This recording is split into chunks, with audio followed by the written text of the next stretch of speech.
Vilar protiv Gujamona. Bivši su igrači iz Valencije, sada su zakleti rivali u Hrvatskoj ligi. Ali koji klub je pobjedio u ovoj španjolskoj invaziji? Brojevi govore jasnu priču. Ovo nije obična sezona u SHNL-u. Dinamo i Hajduk pokrenuli su pravi rat za španjolske talente. 3 španjolska igrača u Dinamu, 3 u Hajduku, ukupno 15 miliona eura tržišne vrijednosti. A razlog? Dani Olmo je pokazao put od Zagreba do španjolske reprezentacije i Leipziga.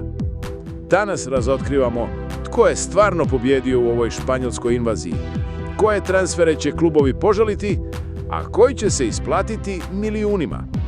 Spremite se za priču koja spaja Barcelonu, Valenciju i hrvatske velike rivale. Zagreb je prvi potegnuo. Gonzalo Vilar iz Granade, 4 utakmice, 1 pogodak, već pokretač momčadi. Raul Torrente iz iste Granade, stoper koji vrijedi 4 miliona eura i do ozljede je bio nezamjenjiv u obrani. A onda je stigao najuzbudljiviji transfer, Sergi Domínguez iz Barcelone. Evo nevjerojatne priče. Ante Budimir zabija 2 gola protiv Barce u Pamploni, Osasuna pobjeđuje 4:2, a Flick već sljedeću utakmicu izbacuje Domíngueza iz prve momčadi. Naš Budimir je doslovno poslao mladog Španjolca u Zagreb. Domínguez ima samo 20 godina, ali već je nastupao za prvu momčad Barcelone. Kad netko iz Barcelone B završi u Zagrebu, to govori sve o ambicijama Dinama. Ukupno vrijednost španskog trija preko 7 miliona eura. Ali Hajduk nije htio ostati po strani. Split je odgovorio spektakularno. Hugo Guillamón, bivši igrač Valencije, španjolski reprezentativa sa 146 nastupa za Valenciju, slobodan je transfer vrijedan 2,5 miliona eura.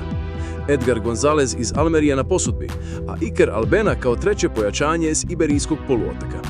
A evo gdje priča postaje zanimljiva. Guillamón i Villar su 3 godine igrali zajedno u Valenciji od 2015. do 2018. Trenirali su, jeli, spavali pod istim krovom.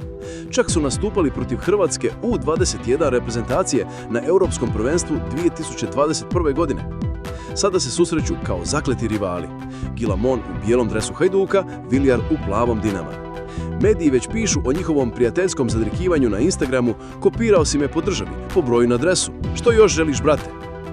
Hajduk je investirao između 400 i 500 tisuća eura godišnje plaće po španjolskom igraču, ali hoće li se to isplatiti? Brojevi ne lažu. Dinamo je službeno potrošio oko 17 miliona eura na slaganje momčadi ove sezone, što pokazuje ozbiljnost njihovih ambicija. Već tu vidite prednost plavih, ali prava razlika je u performansama.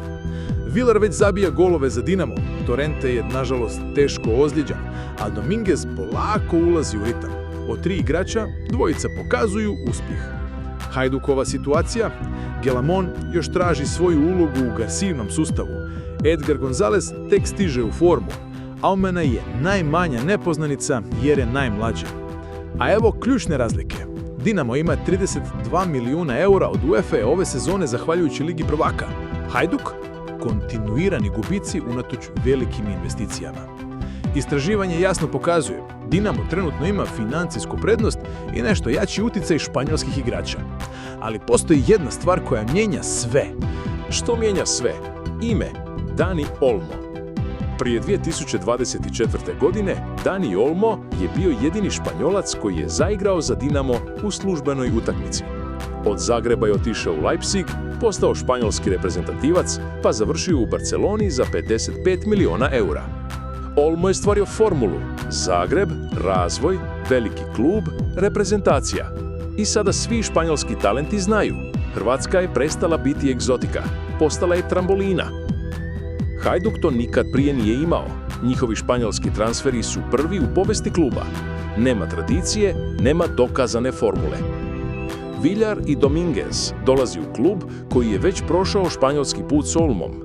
Guillamón, González i Almena dolaze u nepoznato. Ova španjolska invazija nije slučajna. Oba kluba ciljaju u Europu, ali s različitim pristupima. Dinamo koristi španjolske igrače kao pomoć za Europsku ligu. Strijeva se 2 milijuna eura od UEFA, mogu si priuštiti kvalitetne transfere koji odmah pomažu. Villar već pokazuje zašto. tehnički je savršen za evropske utakmice. Hajduk, oni španjolske transfere koriste kao pokušaj zatvaranja jaza s Dinamom, ali bez kontinuirane europske konkurencije svaki transfer je veći rizik. A evo zanimljive činjenice. Španjolski mediji već pišu da je Hrvatska postala nova destinacija za mlade španjolske talente. Ne Njemačka, ne Engleska. Hrvatska. Razlog? Liga je dovoljno konkurentna da te razvije, ali ne toliko jaka da te preplavi. Plus, uspjeh Olma je sve promijenio. Guillamón i Villar su tek početak. Njihovi agenti već nude druge španjolske igrače hrvatskim klubovima. Ali tko će na kraju pobijediti u ovom ratu? Dakle, tko pobjeđuje u španjolskoj invaziji?